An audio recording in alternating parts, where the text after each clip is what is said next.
Hola, bienvenidos a un nuevo episodio de este podcast llamado Poco Común. Yo soy Sorce Z, que les da la bienvenida como de costumbre, y este es el episodio 255 de Poco Común, donde pues ahora hablaré de un poco de tema retro, pero también de tecnología, o sea, va a ser geek nostálgico. Entonces pues vamos al audio de intro para empezar con el tema.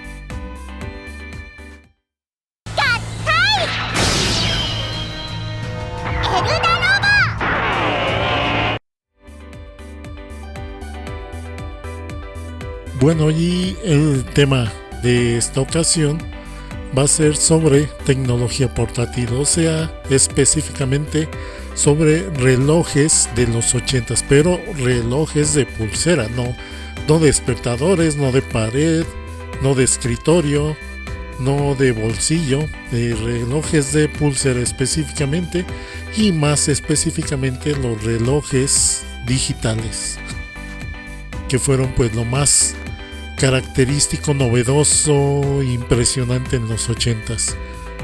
Y pues antes de empezar a hablar de estos relojes, pues mencionar que pues en sí los relojes digitales fueron inventados en los 70s, a mediados más o menos de los 70s. De hecho, los primeros relojes digitales tenían estos displays de 7 segmentos de luz roja, esos clásicos displays. Eso así se veían los primeros relojes. Ya al poco tiempo, debido pues al más bajo consumo de energía, pues se introdujeron ya lo que fueran los displays de LCD, estos que tienen números negros. Entonces pues esas, y más que nada todavía en los 70s, pues en primera los relojes digitales eran un lujo, no cualquiera traía uno. Y en segunda, pues por mucho tiempo la gente estuvo acostumbrada a usar pues relojes de más que nada de manecillas por mucho tiempo, y apenas en los 80s ya se empezaron a popularizar un tanto, porque con el tiempo, con el paso de la década, bajaron sus precios y empezó a haber más variedad de relojes de pulsera, relojes digitales. Pero sí hubo relojes de manecillas en los 80s, obviamente. Digo, los ha habido y los sigue habiendo todavía hoy. Y más que nada lo usaban la gente más vieja. Y pues y también lo relacionaba mucho con una apariencia más ejecutiva, más elegante, los relojes de manecillas, a comparaciones de los digitales, que pues tecnología novedosa, pero un tanto pues no tan aceptada en un principio. Y pues de hecho mi primer reloj cuando era niño, porque les recuerdo, mi padre en ese entonces, en los 80s, pues tenía un empleo donde le pagaban muy bien. Entonces pues como familia, así que podíamos darnos el lujo de tener ciertas cosas, y una de ellas fue que pues más o menos a los 5 o 6 años me regalaron mi primer reloj, y era uno de manecillas, de esos clásicos relojes de extensible amarillo y con un Mickey Mouse, con las manecillas siendo sus manos. Con el tiempo me enteré que esos relojes eran chinos, y pues se popularizaron mucho porque pues eran baratos, aunque creo que no eran del todo oficiales. Pero bueno, ese fue mi primer reloj. Pero hablemos ya de lo que son los relojes digitales, que fue pues lo que fue más popular y más difundido en los 80s, y que esta tecnología de relojes con display, con números en display y con un cristal de cuarzo, que era lo que le daba la secuencia, la sincronía de los segundos, pues daba muchas posibilidades para muchas cosas. Recordemos que en este entonces los relojes tenían un display de cuarzo, digo de LCD, de cristal líquido, que pues mostraba los números de color negro y tenía un fondo gris que para el contraste, para que se pudiera ver, algo así como el display que tuvo el primer Game Boy, de la misma tecnología. Y aparte, lo que también presentaban estos relojes para poder ver la hora en un ambiente oscuro en la noche, pues tenía una diminuta lamparita que con un botón la encendías, que nuevamente está colocada en un lado del display, y era lo que iluminaba pues el display, le daba luz. Entonces era como uno podía ver la hora en ambientes oscuros. Pero bueno, empecemos primero con diferentes variantes que tuvieron los relojes digitales. Algo básico que presentaron los relojes digitales fue que al poco tiempo de existir introdujeron primero alarmas.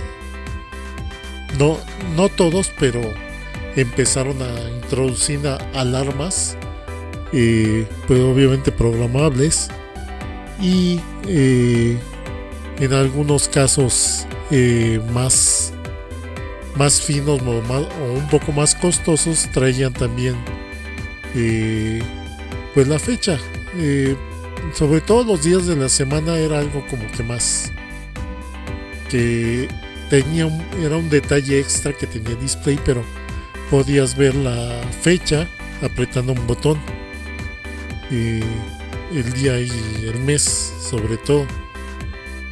Entonces era cómo funcionaban los relojes en ese entonces, las funciones básicas de todos los relojes digitales. Pero pues hablando de alarmas, una de las primeras novedades que introdujeron los relojes digitales fue el tener melodías. Primera, que puedas programar diferentes alarmas, no solo una única, sino que le agregaron pues el poder programar varias alarmas, 3, 5 alarmas, y también pues la opción de tener melodías, así que varias melodías a escoger para tu alarma, que pues en ese entonces lo novedoso era que para hacer estas melodías pues era esta plaquita metálica que tenían en la tapa. Esa funcionaba como una especie de bocina, así muy rudimentaria, haciendo sonidos pues muy digitales y muy agudos. Con esas hacían pues melodías, diferentes melodías. Entonces pues estas fueron las primeras novedades, las multialarmas y las multimelodías. Después de esto, algo que se empezó a poner de moda fue hacer una hibridación, o sea, hacer relojes que tuvieran carátula o que tuvieran manecillas, pero que aparte también tuvieran los números del display digital. Entonces era una combinación donde tenías el reloj de manecillas y también el display digital. Ambos en un principio pues la mayoría mostraban la misma hora, exactamente la misma hora. Después eventualmente pues obviamente te dieron la opción de programar para una hora diferente el digital y para otra el analógico, o también metieron otro tipo de información en el display digital y la hora la manejaban en la carátula de manecillas, y hubo todo tipo de variedad. Duraron muchos años estos relojes raros, híbridos, digitales analógicos con manecillas y con display. Entonces pues era una curiosidad que se veía diferente, curioso, extraño aquellos que lo traían, y pues más que nada por novedad de la mayoría de los que lo usaban. porque pues era o por la estética o por la funcionalidad, nuevamente por lo que uno terminaba comprando los relojes. Una característica que también, sobre todo Casio fue quien introdujo esta característica en sus relojes, fue el que fueran resistentes a los impactos, resistentes al agua sobre todo. De hecho, llegó un punto muy rápido en que prácticamente no importaba qué modelo tan sencillo que fuera de reloj digital compradas, todos mencionaban que eran resistentes al agua, y lo único que cambiaba era hasta qué profundidad aguantaban. Algunos pues nada más mojarse ligeramente, y otros varios metros, 50 metros, 100 metros bajo el agua, algo así. Algo que pues siempre me llamó la atención. Pocas veces la verdad es que llegué a meter un reloj al agua, a pesar de que yo practicaba waterpolo como deporte. Sentía que pues si lo usabas todo el tiempo en el agua, eventualmente se iba a descomponer, porque muchos decían eso de resistente al agua, pero no todos pues tenían esa certificación, nada más lo presumían. Y de hecho llegué a ver a algunos compañeros que sí se llegaban a meter con el reloj, y al poco tiempo pues pum, moría el reloj, porque pues no aguantaba tanto uso en el agua. Aparte de que pues en la alberca también nadas en agua con cloro, lo cual degrada más los materiales a que si nadaras en el mar. También es agresivo la sal de mar, pero pues sí, estar tantas horas nadando con el reloj, así que solo las marcas más caras pues te podían aguantar. Si compras un reloj barato, pues no tenía tanta resistencia. Y pues también obviamente en un principio los relojes digitales fueron de dos tipos: con extensible y carátula metálica, o con extensible y carátula de plástico. Los de plástico en un principio no eran tan aceptados, porque pues simplemente la percepción era que eran baratos, se veían chafas, y de alguna manera sí era un material para economizar. Entonces pues eran los dos tipos de materiales que había de relojes. Y también pues ya con los de plástico eventualmente empezaron a jugar con los colores. Relojes de diferentes colores, de extensible, de carátulas y de todo esto, o incluso los displays brillaban con algún color, algún color le ponían para brillar a la hora de encender la luz, o simplemente a la hora de ver el display. Y eventualmente se introdujo también otro tipo de display, que pues ese creo que mejor lo menciono más adelante. Bueno, después de esto pues también otro tipo de relojes digitales, que fueron creo que los más populares a lo largo de la década, pues fueron los relojes calculadora, que pues los más populares fueron los de la marca Casio, porque Casio a final de cuentas se especializó precisamente en desarrollar calculadoras también. O sea, eran los relojes y las calculadoras Casio. De hecho pues era lógico que ellos, ya habiendo desarrollado una gran tecnología en calculadoras, eventualmente introdujeran relojes con calculadora. Los primeros relojes con calculadora pues tenían las operaciones básicas: suma, resta, multiplicación, división, más que nada.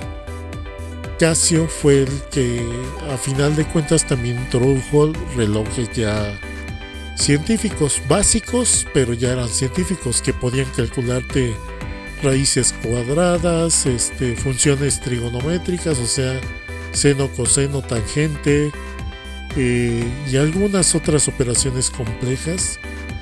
Pues ya también le agregaban sobre todo a los relojes de Casio, y luego pues las otras marcas entraban.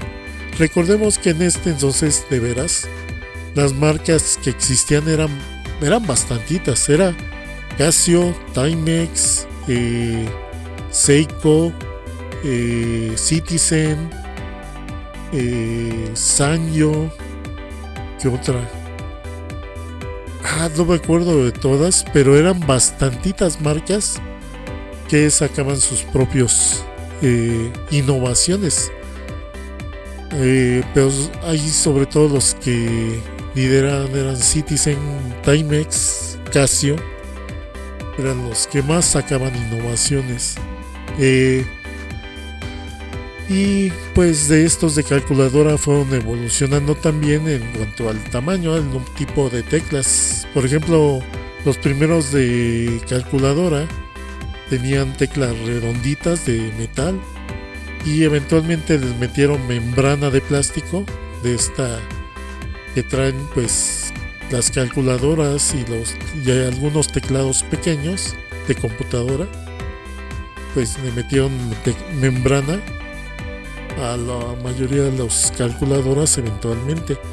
Y ya de los últimos modelos o variantes más bien de los relojes de calculadora, también les agregaron, por ejemplo, pantalla táctil, que ya tenías el teclado en la pantalla, algo bastante curioso. O también unos que la membrana la habían hecho bien delgadita, entonces en vez de estar el botón en relieve, pues era como uno de estos teclados de estos celulares bien delgados que hubo a mediados de los 2000 de estos celulares, como los controles estos remotos de los más baratos, que en vez de traer botones más levantados es nada más como una cubierta.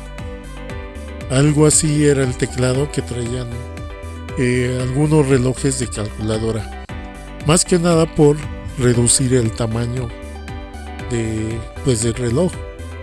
Eventualmente ya se convirtió en un tipo de reloj pero tan común, que ya a finales de los 80s prácticamente marcas chinas de muy baja calidad vendían sus propios relojes de calculadora y ya te costaban muy baratos ya para los 90s. Acompañado a la par de los relojes de calculadora, también tuvimos los relojes de agenda, estos que nuevamente, aparte de tener los botones a los lados, también tenían dos botones enfrente y que podías pues introducir no solo números, sino también el display desplegaba letras y pues obviamente podías ir introduciendo una agenda de números donde metías el nombre de la persona y su número telefónico. Era más que nada lo que funcionaba con estos relojes de agenda, y muchos de estos traían opciones extra como hora mundial, o sea, una segunda hora, un cronómetro. De hecho, el cronómetro también se volvió algo muy muy común en los relojes, y sobre todo en los de calculadora y los de agenda era bastante común que tuvieran pues cronómetro, aparte de dar la hora normalmente y todo esto. Y los de agenda, como dije, pues tenía una memoria donde registrabas pues ya los números telefónicos de varias personas. Pues esta función de guardar en memoria información pues también sirvió para hacer relojes que fueran diccionario en un principio, que te pudiera sacar sinónimos de palabras en diferentes idiomas. O también estuvieron los relojes traductores, que metías pues una palabra bastante general o bastante común y te daba la traducción en algún otro idioma de la palabra que ponías. Que de hecho hubo traductores en esta época también digitales que tenían como la apariencia de una calculadora, pero en vez de tener teclas para calcular, tenía teclas para alfabéticas para buscar palabras. Entonces, pues estos dispositivos traductores digitales pues también se introdujeron en los relojes. Y ahora viene uno del tipo de reloj que fueron súper fascinantes para mí, los de mi generación que éramos niños en los 80s, y fueron los relojes que incluían juegos. Hubo de muchos tipos, aparte de que hay que mencionar también los relojes juguete, ya que por ejemplo unos clásicos eran los que se transformaban, que quitabas el dispositivo del reloj de la montura en el extensible y podías convertirlo en diferentes figuritas, en un robot, en un jet y en un auto, creo que era, o no me acuerdo qué otra cosa se transformaban, pero sí, o sea, tenía el reloj en medio y los transformabas en algún juguete. Bueno, eso es como dato cultural de relojes que fueron muy comunes y populares. Pero en cuanto a juegos, relojes con juego, pues sí eran caros, sí era tecnología cara, que pues no cualquiera podía tener un reloj de esos. Pero hubo, por ejemplo, relojes de juegos de carreras, que nada más eran 2 botoncitos y veías cómo movías tu auto.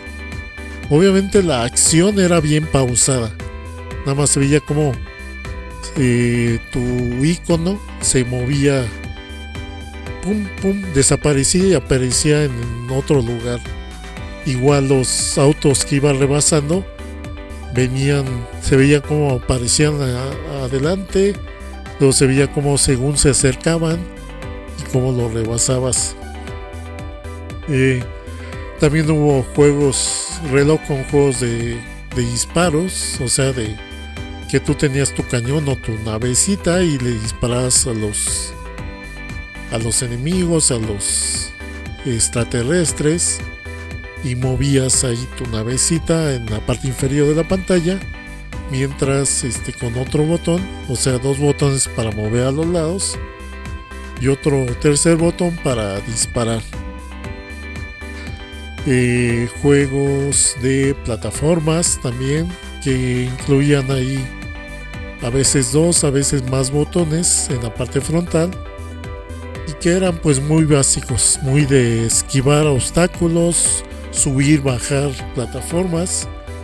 Pero como digo, la limitación de todos estos relojes de juego es que no veías una animación fluida, sino que nada más veías un icono que desaparecía en una posición y aparecía en otra posición, y te daba como la ilusión de que se estaba moviendo lo que tú estabas controlando.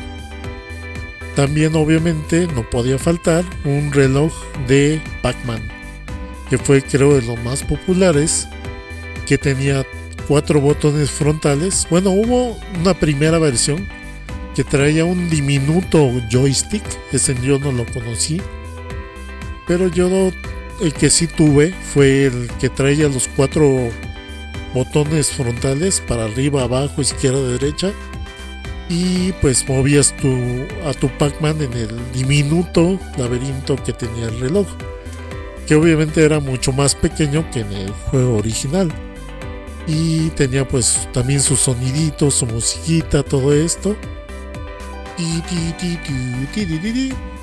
De hecho me acuerdo que cuando se me descompuso porque se me mojó, y ya el reloj se quedó como trabado, como que ya lo único que hacía era correr la secuencia de sonidos y de tonos y de melodías que traía del juego. Entonces me las aprendí prácticamente, las que se sonaban en el juego, que era la musiquita que tenía cuando empezaba el juego. Entonces era pues de los que más aprecié. También hubo obviamente relojes con juegos de deportes, que básquetbol, que fútbol americano y muchos otros deportes. Pero debido a que obviamente la acción en los deportes pues no es tan simple muchas veces, pues también era muy limitada la acción, el tipo de acciones que podías hacer en un reloj de deportes. Y bueno, estos eran fascinantes.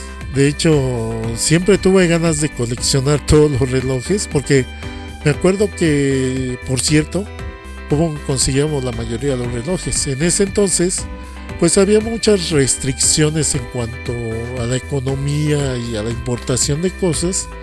Entonces muchas importaciones que llegaban a precio barato, a precio accesible, llegaban a lo que llamábamos fayuca, la típica fayuca, que pues eran estos comerciantes informales fuera de la ley, que vendían en la calle, que ponían su puestecillo en la calle, y pues a los que les comprabas había vendedores. De hecho había ciertos como tianguis, como calles donde se ponían estos vendedores y se especializaban en cierto tipo de artículos, y pues se le llama específicamente fayuca a los que traían mercancía importada, sobre todo pues gadgets y electrónicos.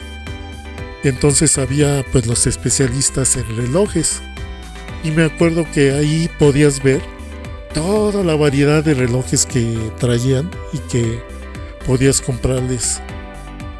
Entonces era fascinante, y sobre todo íbamos obviamente para Navidad pues a comprar, a que nos compraran un reloj nuevo. Entonces era fascinante ver todos los tipos de relojes que había, y ahí es donde llegaba a ver varios relojes de diferentes videojuegos, y también algunos relojes pues con todas estas diferentes características que les he mencionado. Y el siguiente reloj que fue muy fascinante fue el reloj con radio, que era la gran cosa, porque pues nunca te imaginarías que en un aparato tan pequeño como un reloj de pulsera pudieras escuchar la radio. Los más comunes eran unos que tenían como una perillita, un disco que era el sintonizador, y tenían por un lado la entrada para audífonos.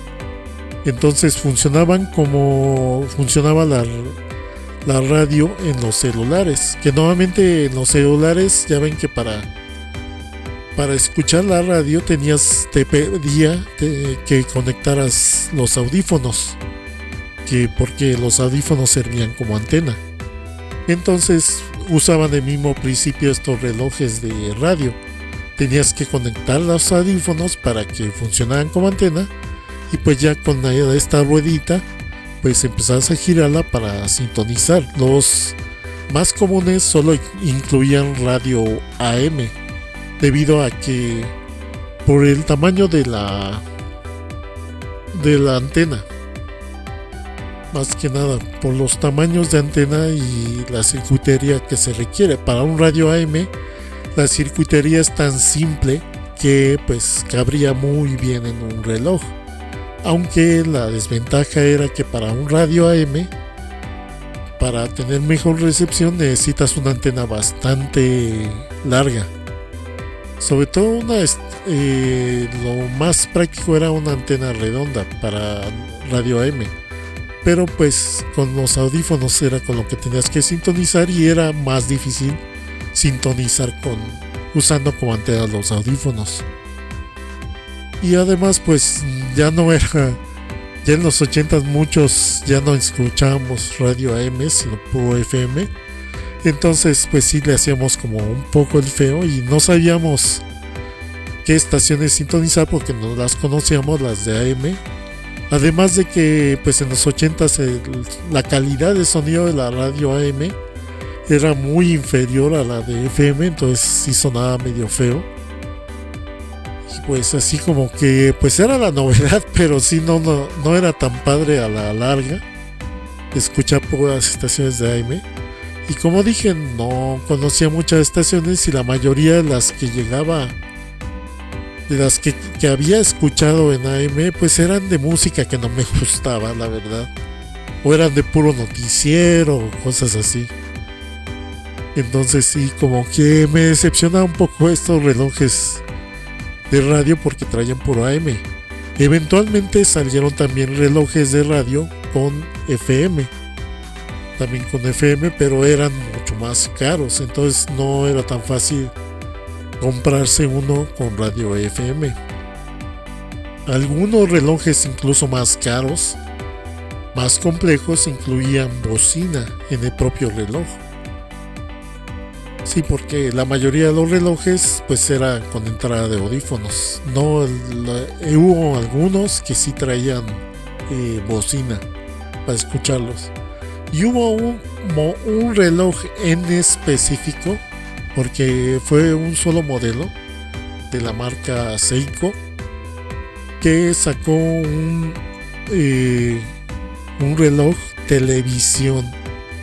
Sí, un reloj televisión, que de hecho el display de la pantalla pues era de matriz de puntos como la pantalla de Game Boy, y pues desplegaba la imagen de la televisión como una imagen en blanco y negro, usando los puntitos en la pantalla como si fuera pantalla de Game Boy. Entonces también no podías ver una imagen así muy nítida ni muy definida, pero se alcanzaba a ver la transmisión de televisión en este tipo de relojes. De hecho, por lo que investigué, este reloj de televisión con televisión salió más o menos en la época en que también Sony sacó pues los Watchman, estas televisiones portátiles. Entonces, pues más o menos fue a la par de la evolución de la tecnología.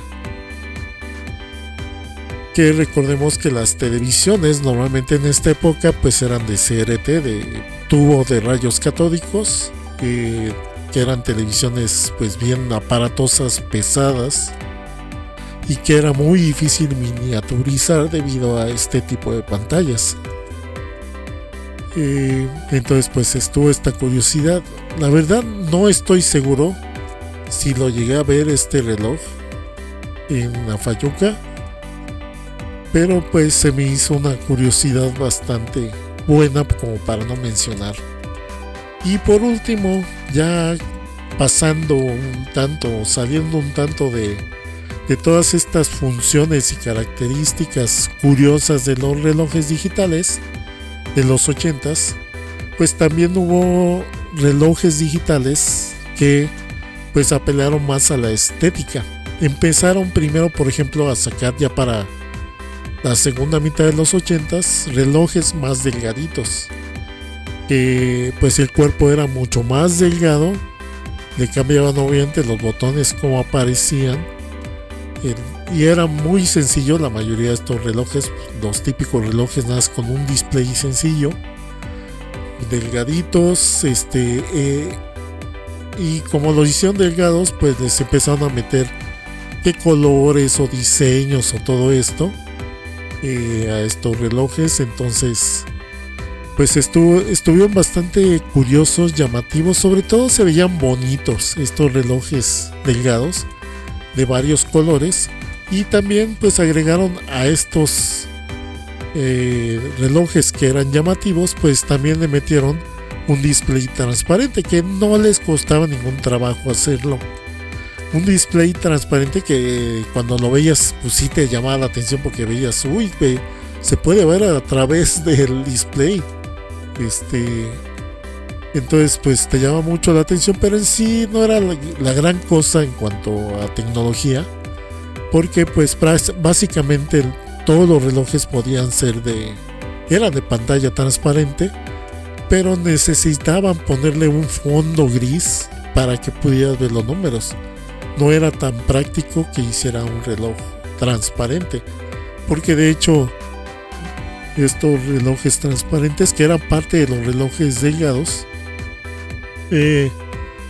pues cuando los veías ya montado en tu muñeca, pues veías así que de fondo pues tu piel, tu piel era el fondo que veías detrás de los números.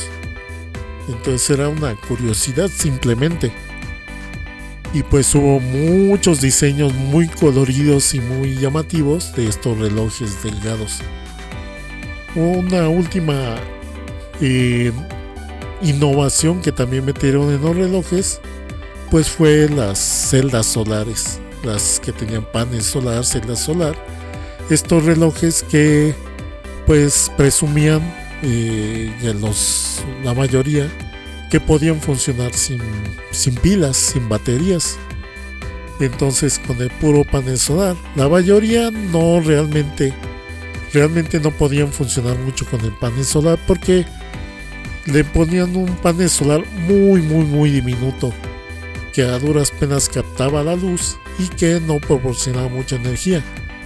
Y pues los paneles solares sobre todo en esta época pues no producían mucha energía, entonces era muy difícil que funcionaran muchos de estos relojes con el puro panel solar. Hubo algunos relojes que sí le pusieron un panel solar más grande y eso sí podían funcionar sin baterías, pero la gran mayoría pues nada más era como una energía de respaldo cuando te quedabas sin pilas, la celda solar. Y pues creo que con esto ya voy cerrando este tema, este podcast. Ya nada más hacer una mención especial a los relojes de finales de los 80s, principios de los 90s, que hubo como un renacimiento, un regreso de los relojes de manecillas gracias a la marca Swatch, a la marca suiza Swatch, que metió relojes muy coloridos, muy llamativos, con muchos diseños alocados, curiosos, raros. Entonces como que volvieron a poner de moda los relojes de manecilla, la marca Swatch. Y eventualmente pues también los relojes digitales, que ya a estas alturas eran bastante baratas su fabricación, pues también como que siguieron el ejemplo de estas y empezaron a sacar relojes coloridos con diseños también llamativos. De hecho, algunos recordarán que hubo la promoción de los Pepsi Watch, que pues eran estos relojes de la Pepsi, que pues obviamente los cambiabas por tapas de refresco o corcholatas, no me acuerdo, y cierta cantidad de dinero y obtenías uno de estos relojes. Y pues estuvieron también muy de moda estos relojes aquí en México. Y pues nada más un dato interesante. De hecho, los Swatch aparecieron más o menos en la misma época en que salieron, por ejemplo, las carpetas Trapper Keeper, que tenían estos diseños coloridos, curiosos, alocados, bien ochenteros. Más o menos como que siguieron la misma estética. Entonces pues también por eso se puso muy de moda. Y bueno, pues esto fue un poco este podcast bastante curioso sobre relojes digitales de los 80s. Espero que les haya sido entretenido este podcast. Vamos al audio de cierre y regreso ya con las despedidas. これなら USB でパソコンから印刷できると思う。 US？ どうしよう。私パスポート持ってません。せめて英語と泳ぎを。それは USA ね。 Y bueno, pues este ha sido el episodio 255 de Poco Común. Espero que les haya gustado el tema sobre relojes de los 80s. Y pues agradeciéndoles que lo hayan descargado, que lo hayan streameado y sobre todo que lo hayan escuchado. Gracias. Y les recuerdo que este podcast pues se publica los martes en la noche y está disponible en la mayoría de plataformas de podcasting como Apple Podcasts, Google Podcasts, Spotify y muchas otras. Simplemente búsquenlo, este podcast, como Poco Común. También ahí existe la versión en video de este podcast, y esta versión se publica los sábados en la noche en el canal de YouTube Nerdulería. Busquen el canal de YouTube Nerdulería y ahí encuentran pues la versión en video de este podcast. También está pues la playlist de este podcast en video en mi canal de YouTube SourceZ. Ahí también encuentran pues la playlist en la página principal de este podcast poco común. Y pues ya les recuerdo también que este podcast es parte de los colectivos de podcasters, la podcastería y Encode, que los encuentran en Facebook, la podcastería y Encode. Ahí encuentran en estas páginas de Facebook este podcast y muchos otros podcasts que les pueden interesar. También pues les recuerdo mis redes sociales, me pueden encontrar en Facebook y en Discord como SourceZ. Facebook y Discord SourceZ, donde pueden comunicarse más directamente conmigo. También pues les recuerdo que tengo mis streams en vivo, mis sesiones de juego en vivo, en la página, en el canal más bien de Twitch, SourceZ, escrito solo con unas letras Z al final. O sea, se leería como Sorcerers en Twitch. Y pues estas sesiones de juego en vivo son los miércoles y domingos a partir de las 10:30 p.m. hora central de México. Para que lo tengan en cuenta y pues me acompañen ahí a la transmisión en vivo, donde pues voy a estar jugando videojuegos y pueden chatear un rato conmigo. Y pues agradezco ya nada más los likes en los diferentes espacios como Facebook, Evox. Muchas gracias. También en YouTube.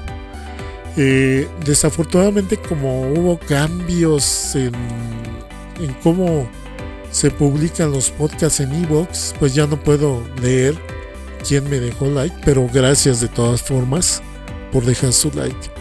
Y en el caso de Facebook, pues gracias a Jorge Cruz por dejar su like en la página de la Nerdulería en Facebook. Y pues ya con esto pues cierro este podcast. Espero que se hayan divertido y nos escuchamos hasta la próxima. Cuídense.